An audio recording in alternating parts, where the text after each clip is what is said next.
Hello friends, welcome back to the Shiksha for Naukri. आज की इस वीडियो में हम लोग डिस्कस करेंगे इंपॉर्टेंट क्वेश्चन सीटेट 2020 के लिए मॉक टेस्ट सीरीज चल रही है हमारी, जिसका सेट नंबर 18 डिस्कस कर रहे हैं। आज इस वीडियो में हम पेपर टू विज्ञान के लिए इंपॉर्टेंट क्वेश्चंस रहेंगे, एमसीक्यूज रहेंगे। यहाँ से हम डिस्कस करेंगे वेरियस क्वेश्चंस फॉर साइंस, और ये आपकी सभी टीचिंग एग्जामिनेशंस के लिए, जहाँ पर भी साइंस आपसे पूछा जाएगा उसके लिए आपके लिए यूजफुल रहेंगे। शिक्षा फॉर नौकरी को सब्सक्राइब करें और बेल आइकन को प्रेस करें फॉर लेटेस्ट नोटिफिकेशन के लिए, और टेलीग्राम पर ज्वाइन कर सकते हैं इस वीडियो का पीडीएफ देखने के लिए, और अदर नोटिफिकेशंस आपको टेलीग्राम चैनल पर मिलेंगे, तो ज़रूर से फॉलो करें। क्वेश्चन नंबर 1 से स्टार्ट करते हैं भाई, और आप लोग साइड बाय साइड आंसर करते रहिए, रिप्लाई आपका चैट में देते रहेंगे हम। क्वेश्चन नंबर 1 है, bat have a natural tendency to detect the obstacles in their path by receiving. चमगादड़ों में डैश प्राप्त करने का अपने मार्ग में आने वाली बाधाओं का पता लगाने की प्रवृत्ति होती है। ये क्या प्रवृत्ति होती है, ये हमें बताना है। Option are, option A electromagnetic waves, विद्युत चुंबकीय तरंगे होती हैं। बी इंफ्रासोनिक वेव्स होती हैं, जिसको आप श्रव्य तरंगे बोलते हैं। अल्ट्रासोनिक वेव्स, पराश्रव्य तरंगे। नन ऑफ द अबव, इनमें से कोई नहीं। तो चमगादड़ों के पास क्या चीज़ होती है, कौन सी वेव्स होती हैं जिसके द्वारा वो अपने रास्ते में आने वाले और मार्ग में आने वाली बाधाओं का पता लगा लेती हैं, ये हमें बताना है। तो राइट आंसर है हमारे पास ऑप्शन नंबर जो सी है, जिसको हम बोलते हैं अल्ट्रासोनिक वेव्स होती हैं बैट्स के पास, जो होते हैं चमगादड़। ये ओनली मैमल्स हैं जिनके पास ये क्वालिटी होती है, जिससे कि ये अपने रास्ते में आने वाली बाधाओं का पता लगा सकती हैं इन पराश्रव्य तरंगों का यूज़ करके, और इको का यूज़ करते हैं। और इस तकनीक को हम क्या बोलते हैं, इको लोकेशन बोलते हैं भाई, इसको हम बोलते हैं इको लोकेशन। अब इको लोकेशन क्या हुआ, echolocation is a technique used by bat to detect their obstacles with the help of ultrasonic waves और इकोज। क्लियर हो गया भाई। तो क्वेश्चन नंबर 1 के लिए ऑप्शन नंबर सी जो है हमारे पास करेक्ट आंसर है। नेक्स्ट हम डिस्कस करते हैं question number 2, the approximate height of Jio stationery satellite from the earth surface. जो जियो स्टेशनरी सैटेलाइट होती है अर्थ सरफेस से, पृथ्वी की सतह से भू स्थिर उपग्रह की अनुमानित ऊंचाई आपको बतानी है, कितनी होती है। ऑप्शन ए 36,000 किलोमीटर, 50,000 किलोमीटर, 23,000 किलोमीटर या 32,000 किलोमीटर। आंसर करें भाई, क्या होगा करेक्ट आंसर। जियो स्टेशनरी सैटेलाइट के बारे में बात हो रही है, जो अर्थ सरफेस से उसकी ऊंचाई पूछी जा रही है, कितनी होगी। तो देखिए जो करेक्ट आंसर है, जिन लोगों ने भी ऑप्शन नंबर ए दिया है वो करेक्ट है। ऑप्शन ए यानी कि 36,000 किलोमीटर इसका करेक्ट आंसर है क्वेश्चन नंबर 2 के लिए। आगे बढ़ते हैं नेक्स्ट क्वेश्चन की ओर। Which of the following is not a synthetic fibre. निम्नलिखित में से कौन सा एक संश्लेषित फाइबर नहीं है, सिंथेटिक फाइबर नहीं है। दिए गए ऑप्शंस में से नॉट पूछा गया है, तो आपको पहचानना है। ऑप्शन नंबर ए जिसको नायलॉन बोलते हैं, बी पॉलिस्टर, सी जूट या डी उपरोक्त सभी, ऑल दी अबव। बताएं भाई, आंसर करें कौन सा इसमें से करेक्ट ऑप्शन होगा। जो सिंथेटिक फाइबर नहीं है वो हमें बताना है, ध्यान देना। तो देखिए क्वेश्चन नंबर 3 के लिए करेक्ट आंसर है हमारे पास jute. Jute is not a synthetic fibre. ध्यान रखिए भाई, जूट जो है सिंथेटिक फाइबर नहीं है। किस तरीके का फाइबर है जूट। जूट होता है भाई, ये जो नेचुरल अकरिंग फाइबर होता है उस वो होता है जूट, यानी कि जो नेचर के थ्रू हमें मिलता है फाइबर, जो नेचर से हमें प्राप्त होता है डायरेक्टली फ्रॉम द नेचर, तो उसमें हमारे पास आता है जूट। और इसके अलावा होता है cotton, and third one is silk. तो ये कैसे फाइबर हैं, सिल्क, कॉटन एंड जूट, ये नेचुरल अकरिंग फाइबर्स हैं। क्लियर है। तो यही हमसे पूछा गया था। देखिए नायलॉन, पॉलिस्टर जो होते हैं ये कैसे फाइबर्स हैं, ये आर्टिफिशियल फाइबर हैं। और इनका इस्तेमाल किससे किया जाता है भाई, इनका जो नायलॉन और पॉलिस्टर होते हैं ये आर्टिफिशियल सैटेलाइट है, और ये किस चीज़ से बनाए जाते हैं, ये केमिकल्स का यूज़ करके इनको इन फाइबर्स का निर्माण किया जाता है, इसलिए ये आर्टिफिशियल फाइबर कहलाते हैं। और जूट हमारा नेचुरल फाइबर हो गया। तो option number C is the right answer for question number 3। Clear हुआ होगा I think. Next question discuss करते हैं, question number 4, which of the following gas is the heaviest. निम्न में से कौन सी गैस सबसे भारी होती है, ये आपको बताना है। Option A hydrogen, B carbon dioxide, C nitrogen या डी अमोनिया। बताए भाई जो हैवीएस्ट सबसे भारी गैस एटमॉस्फेयर में हमारे पास कौन सी है, ये हमें बताना है। हाइड्रोजन है, कार्बन डाइऑक्साइड है, नाइट्रोजन है या अमोनिया है। आंसर करते रहिए आप लोग। तो देखिए जो हैवीएस्ट गैस है वो है हमारे पास, तो करेक्ट आंसर है इस चीज़ के लिए option number B carbon dioxide, जिसको हम बोलेंगे ये हमारे पास हैवीएस्ट गैस है, जिसमें इसकी डेंसिटी होती है। Density of carbon dioxide is 1.97 ग्राम प्रति लीटर।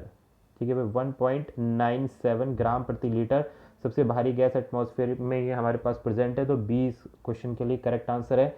ठीक है। हाइड्रोजन क्या होती है, सबसे हल्की गैस होती है इन सारे ऑप्शंस में, और एटमॉस्फेयर में सबसे लाइटेस्ट गैस होती है जिसकी डेंसिटी होती है 0.098 ग्राम प्रति लीटर जो होती है वो हाइड्रोजन की डेंसिटी है, सबसे कम है। और नाइट्रोजन की जो डेंसिटी आती है वो है हमारे पास 1.25 ग्राम प्रति लीटर, ध्यान से देखिएगा इस क्वेश्चन को। और अमोनिया की जो डेंसिटी है ये हो जाती है 0.77 ग्राम प्रति लीटर। तो मैंने सबकी आपको बता दी है, कार्बन डाइऑक्साइड से लेकर अमोनिया तक। अमोनिया की एक बार और देख लेते हैं, 0.77 ग्राम प्रति लीटर जो है डेंसिटी वो अमोनिया की है। तो option number B carbon dioxide की सबसे ज़्यादा डेंसिटी होती है, सबसे भारी है गैस हमारे पास carbon dioxide, option B. Next question को देखते हैं, question number 5, at present how many naturally occurring elements are known to अस।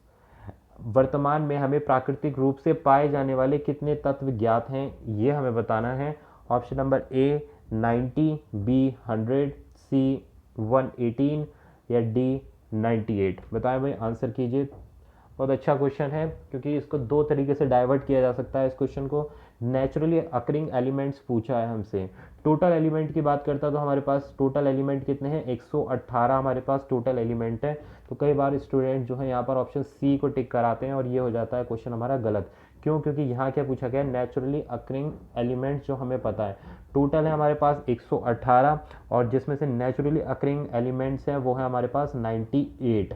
तो ध्यान रखिएगा, ऑप्शन नंबर डी जो होगा इस क्वेश्चन के लिए हमारे पास करेक्ट आंसर होगा, ना ही कि ऑप्शन सी। डी जो है कितना है, नेचुरल अकरिंग एलिमेंट्स हैं ये 98, और टोटल एलिमेंट्स कितने हैं हमारे पास 118। तो ध्यान रहे, ऑप्शन डी क्वेश्चन नंबर 5 के लिए करेक्ट है। जिन्होंने भी 98 बताया है वो बिल्कुल सही है। आगे बढ़ते हैं भाई क्वेश्चन नंबर 6 के लिए।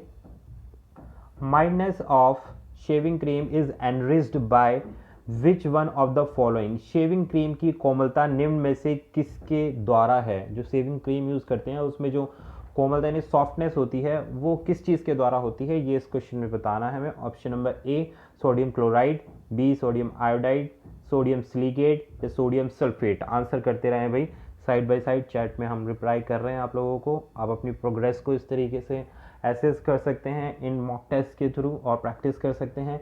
तो mildness of shaving cream is enriched किसके थ्रू होती है, तो राइट आंसर है हमारे पास ऑप्शन नंबर सी, ये होता है हमारे पास सोडियम सिलिकेट। सोडियम सिलिकेट जो होता है जो शेविंग क्रीम में पाया जाता है उसी की वजह से जो फॉर्म बनता है शेविंग का वो सॉफ्ट होता है, ठीक है। क्योंकि इसमें क्या होता है, एक सिलिका जेल होता है, सिलिका जेल होता है जिसके थ्रू ये प्रोसेस होती है।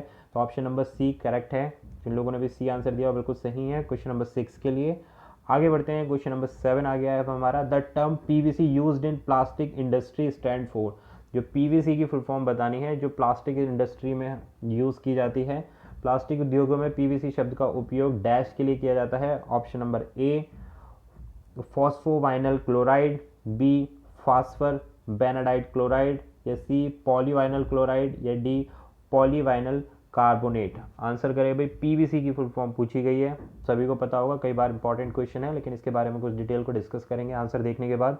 तो राइट आंसर है हमारे पास ऑप्शन नंबर सी, पीवीसी की जो फुल फॉर्म होती है वो ये कहलाती है पॉलीवाइनल क्लोराइड।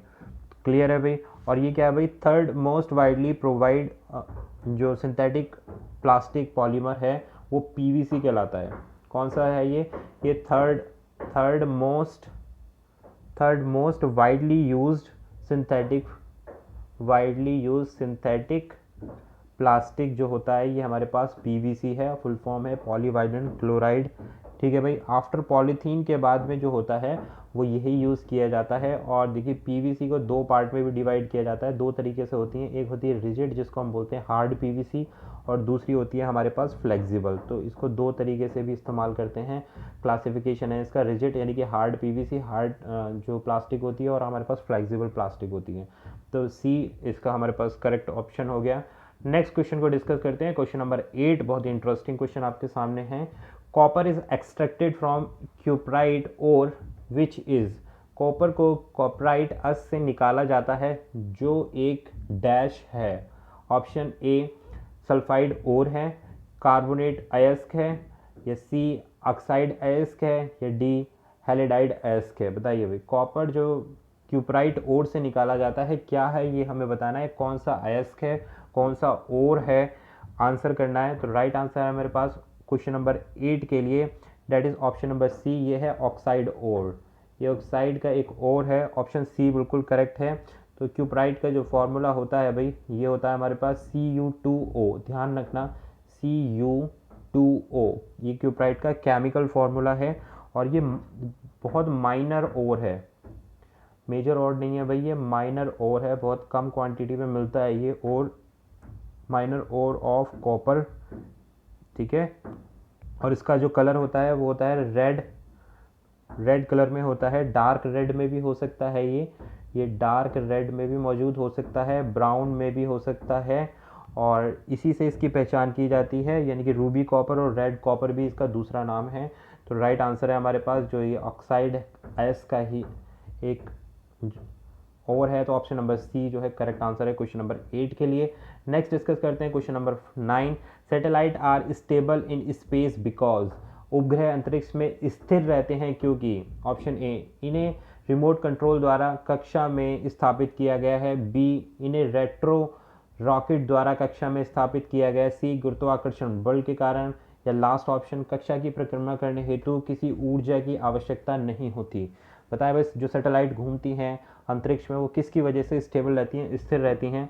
तो देखिए जो राइट आंसर है वो है हमारे पास ऑप्शन नंबर सी, जो लोग भी सी आंसर दे रहे हैं बिल्कुल सही है, गुरुत्वाकर्षण बल के कारण, ड्यू टू ग्रेविटी, ठीक है, जो due to gravity and centrifugal force, जिसको हम अभिकेंद्रित बल बोलते हैं, सेंट्रीफ्यूगल फोर्स जो पृथ्वी द्वारा लगाया जाता है सैटेलाइट पर, और जो ग्रेविटी का जो फोर्स होता है, यहाँ केवल ग्रेविटी दिया है, गुरुत्वाकर्षण बल के कारण दिया है, और इसके साथ साथ जो सेंट्रीफ्यूगल फोर्स होता है जिसको अभिकेंद्रण बल बोलते हैं, उन दोनों बल के कारण जो है जो सैटेलाइट होती है वो स्टेबल रहती है, स्टेबल होकर यानी कि स्थिर रहती है।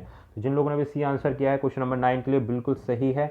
नेक्स्ट आ गया है हमारे पास लास्ट क्वेश्चन जो है हमारे पास क्वेश्चन नंबर 10। अच्छा क्वेश्चन है भाई, कई बार पूछा गया है, पूछा जाएगा। Bitumen is a constituent of petroleum which is generally used in, bitumen petroleum का एक घटक है जिसका उपयोग सामान्यतः किस में किया जाता है, ये आपको बताना है। ईंधन में किया जाता है, बी, पेंट और सड़क बनाने में किया जाता है, सी, ऑइंटमेंट्स और मोमबत्ती बनाने में, या डी, लुब्रिकेशन के लिए यूज़ किया जाता है। किसकी बात हो रही है, बिटुमिन, और किस चीज़ का घटक है ये। देखिए यहीं से भी आंसर मिल रहा है कि अगर हमारे पास एक क्वेश्चन आ सकता है कि पेट्रोलियम का कौन सा घटक, अभी इसको आंसर करते हैं उसके बाद क्वेश्चन पे जाएंगे। तो ये पेट्रोलियम का ही एक कॉन्स्टिट्यूएंट है बिटुमिन।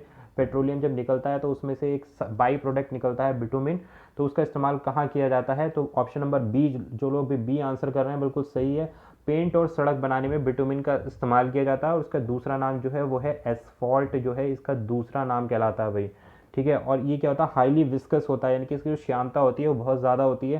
तो जब हम सड़क बनाते हैं तो जितनी भी हमारी कंक्रीट मटेरियल होता है या जो एग्रीगेट्स होता है उसको बाइंड करने का काम क्या करना, यानी कि पकड़ने का काम, चिपकाने का काम, क्योंकि ये बहुत ही विस्कस लिक्विड होता है और ब्लैक कलर का होता है। ये पेट्रोलियम जब बनता है उसके बाई प्रोडक्ट के रूप में निकलता है, और इसका इस्तेमाल हम पेंट में भी करते हैं। इसका दूसरा नाम एसफॉल्ट भी है, और 70% जो इस्तेमाल इसका कहाँ होता है, रोड कंस्ट्रक्शन में इसका 70% यूज़ हो जाता है भाई, रोड बनाने में। जिसने देखा होगा आपने, जितनी भी ब्लैक टॉप रोड होती हैं जिसमें ब्लैक एलिमेंट होता है वही क्या होता है, बिटुमिन, जिसको आप कोल तार भी बोलते हैं एक नॉर्मल लैंग्वेज में।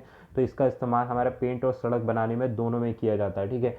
अब बात करते हैं भाई, क्वेश्चन दिया जा सकता है कि पेट्रोलियम का जो बाई प्रोडक्ट है जिसका इस्तेमाल सड़क बनाने में किया जाता है, और 4 ऑप्शन दे देगा, उसमें एक बिटुमिन भी होगा, तो ऐसे भी क्वेश्चन पूछ सकता है। तो क्वेश्चन नंबर 10 के लिए हमारे पास बी करेक्ट आंसर था। तो ये थे हमारे वीडियो के आज के कुछ इंपॉर्टेंट क्वेश्चन। आई होप आपको पसंद आए होंगे। तो पसंद आए हैं तो यार आपको बस सब्सक्राइब करना है और ज़्यादा से ज़्यादा शेयर करना है, वीडियो को लाइक करके ज़रूर जाएँ अगर क्वेश्चन अच्छे लगे हो तो, और टेलीग्राम चैनल पर ज़रूर से फॉलो करें। मिलेंगे आपसे नई वीडियो में। This was Abhishek Tyagi. Thanks for watching. Thank you.